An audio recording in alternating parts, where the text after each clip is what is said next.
Bueno, compañero, hablemos sobre el idealismo alemán. El idealismo alemán es una de las escuelas filosóficas que se desarrolló en Alemania a finales del siglo XVIII y comienzos del siglo XIX. Surgió a partir de la obra de Immanuel Kant en los años 1780 y 1790, vinculada estrechamente con el romanticismo, la ilustración y el contexto histórico de la Revolución Francesa y las posteriores guerras napoleónicas. Bueno, ahora hablaremos de algunos exponentes importantes en esta filosofía. Uno de los exponentes más importantes de la filosofía fue Immanuel Kant. Immanuel Kant nació en Köln, Prusia, el 22 de abril de 1724.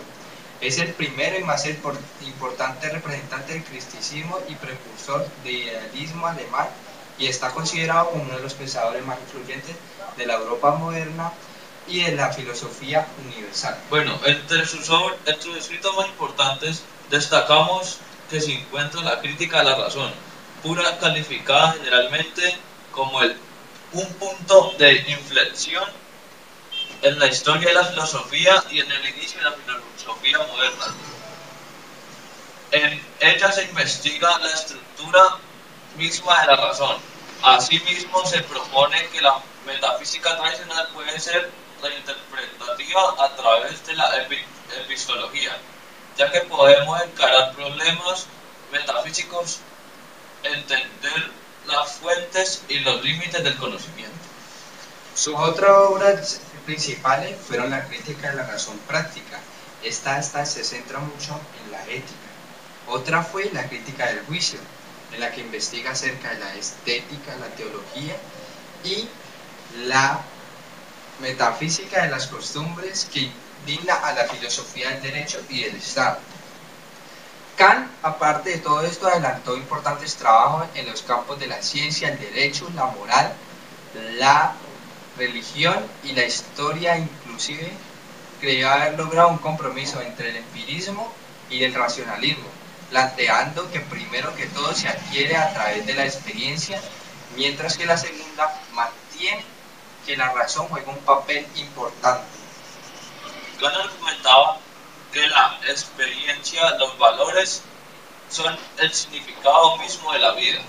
Serían complementarios subjetivos si antes no habían sido subsumidos por la razón pura, y que usar la razón sin aplicarla a la experiencia nos llevará inevitablemente a ilusiones teóricas. El pensamiento kantiano fue muy importante en Alemania, en los tiempos de Alemania del año en que nació, llevando la filosofía más allá del debate entre el empirismo y el racionalismo. Otros filósofos importantes fueron Fichte, Schelling, Hegel y Schopenhauer, entre otros más que vinieron a partir de ellos. Después de esto, ellos vieron a sí mismos expandiendo y complementando el sistema kantiano, de manera que se justifica el idealismo alemán. Hoy en día Kant continúa siendo una de las figuras más importantes de la filosofía analítica y continental. Bueno, fue hablar de Johann Fichte, el cual fue un filósofo el cual enseñó en las universidades Janet, Königsberg y Berlín.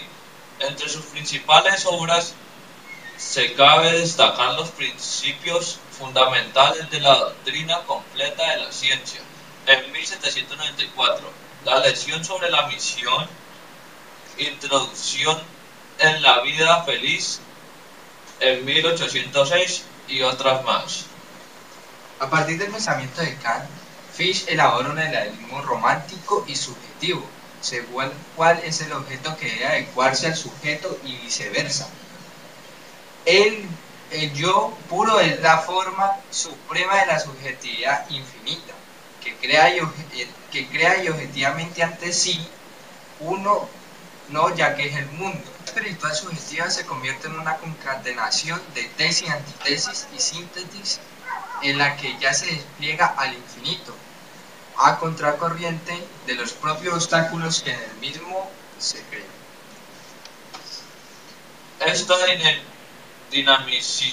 Este dinamismo ético constituye la esencia crítica y libre de la filosofía. Sin embargo,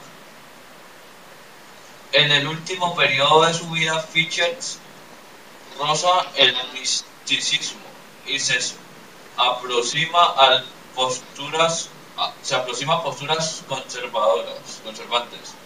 Otro de los importantes filósofos en el idealismo alemán fue Federico Johannes Schelling, pensador de la gran influencia en la estética de su tiempo. Ejerce la profesora de Jena, Erlangen, Múnich y Berlín. En 1795 publica su primera obra, muy influida por Fichte, del ya como principio de la filosofía de la naturaleza, sistema de idealismo trascendental humano, filosófica y metodología de su revelación. En sus primeras obras, Schelling intenta de una peculiar y no muy rigurosa análisis de la ciencia. Para la naturaleza es la inteligencia en devenir, espíritu que se llega a ser, lo absoluto que se encuentra más allá de la naturaleza y espíritu. Se manifiesta en la historia del arte y las ideas religiosas. En la época siguiente, Schelling acerca la naturaleza al espíritu, hasta hacer de ellos una sola cosa, que solo puede captarse por una iluminación, debido al planteísmo. En su última etapa filosófica, Schelling se vuelve atrás y niega aquella identidad, para afirmar que la realidad es como un desarrollo gradual que va manifestándose de forma paulatina. La culminación de tal avance es la libertad humana.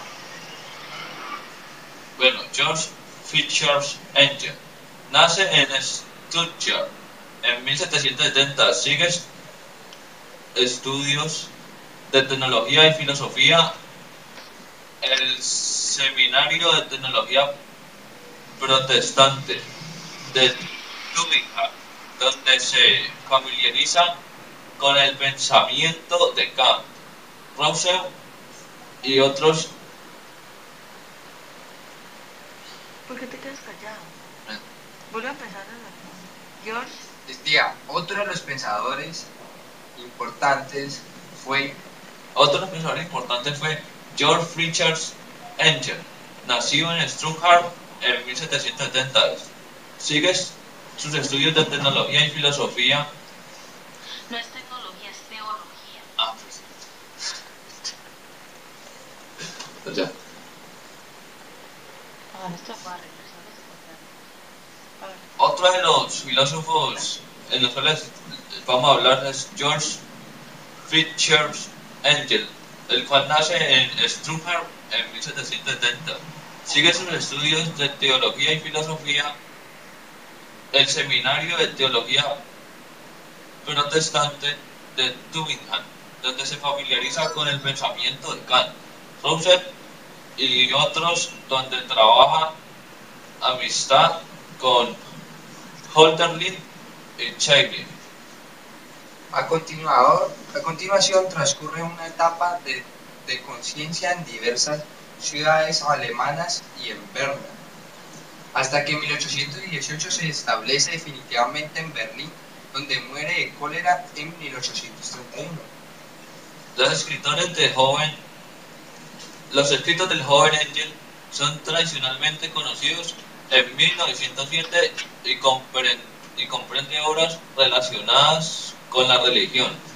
En 1801 publica Diferencia entre los sistemas filosóficos y Fichte y Schelling, que representan su inclusión en el universo filosófico del idealismo alemán.